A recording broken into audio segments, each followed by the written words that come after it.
Baik, selamat malam semua. Sebelumnya saya memperkenalkan diri saya. Nama saya Kevin Joel Simanjuntak.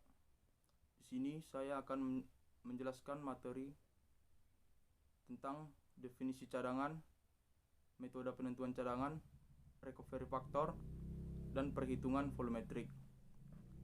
Yang pertama kita masuk definisi cadangan.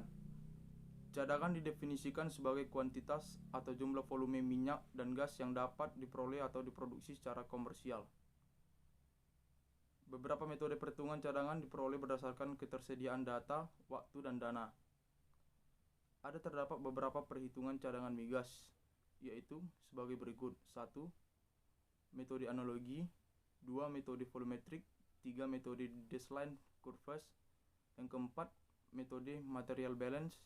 Yang kelima, metode simulasi reservoir. Yang pertama kita masuk kepada metode analogi. Perhitungan cadangan dengan metode ini dilakukan apabila data yang tersedia sangat minim melalui data yang diperoleh sebelum eksplorasi. Metode analogi juga dapat digunakan untuk perhitungan cadangan dan keekonomian sebelum eksplorasi minyak lapangan migas. Selanjutnya kita masuk pada metode volumetrik. Metode volumetrik digunakan untuk menghitung cadangan migas di suatu lapangan yang datanya belum tersedia dengan lengkap. Perhitungan cadangan secara volumetris dapat digunakan untuk mengetahui besar initial hydrocarbon in pellet, ultimate recovery, dan recovery factor. Selanjutnya kita masuk pada metode Desline curve. Metode Desline curve digunakan pada reservoir yang telah diproduksi selama beberapa waktu dan memiliki kecenderungan penurunan produksi yang dapat diamati. Metode ini memplot data laju produksi terhadap waktu dalam skala semi-log untuk kemudian digunakan dalam meramalkan penurunan produksi terhadap waktu yang ditentukan cadangan migas. Selanjutnya, metode material balance. Material balance dari reservoir didasarkan pada prinsip kekekalan massa yang menyatakan bahwa jumlah massa suatu sistem yang tetap selama berlangsung perubahan yang bersifat kimia atau fisika. Secara sederhana, material balance dapat dijelaskan dengan volume yang diproduksi sama dengan volume awal dikurang volume yang tertinggal. Berikutnya metode simulasi reservoir.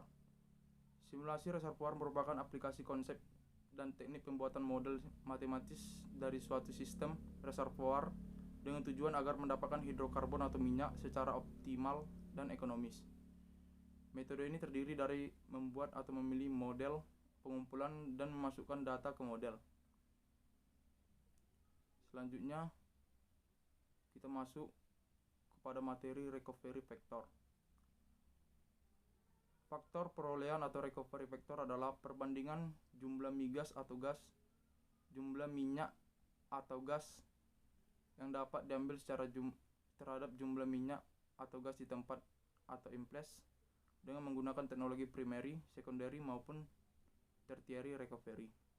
Metode yang dipakai untuk menghitung recovery factor dan cadangan hidrokarbon dapat dihitung menggunakan metode 1.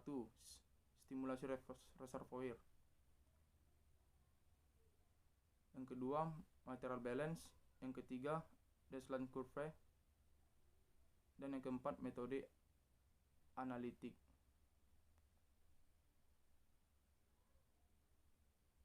Selanjutnya kita masuk pada perhitungan volumetrik. Metode volumetris digunakan untuk memperkirakan besarnya cadangan reservoir pada suatu lapangan minyak atau gas yang baru, di mana data-data yang tersedia belum lengkap.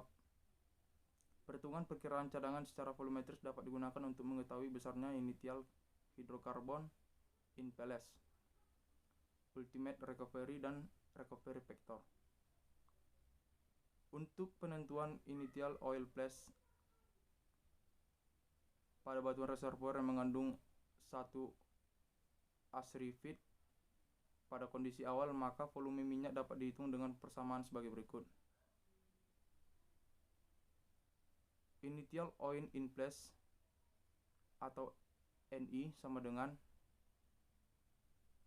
faktor konversi dikali bulk volume batuan reservoir dikali porositas batuan dikali 1 dikurang saturasi air formasi mula-mula per faktor volume formasi minyak mula-mula.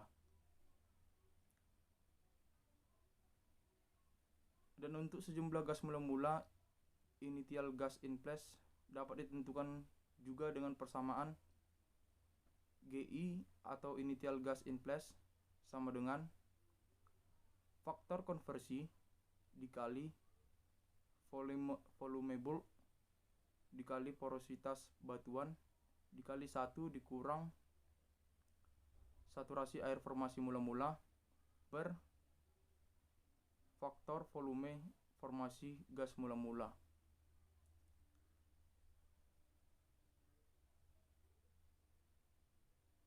Sampai di sini penjelasan saya. Sekian dan terima kasih.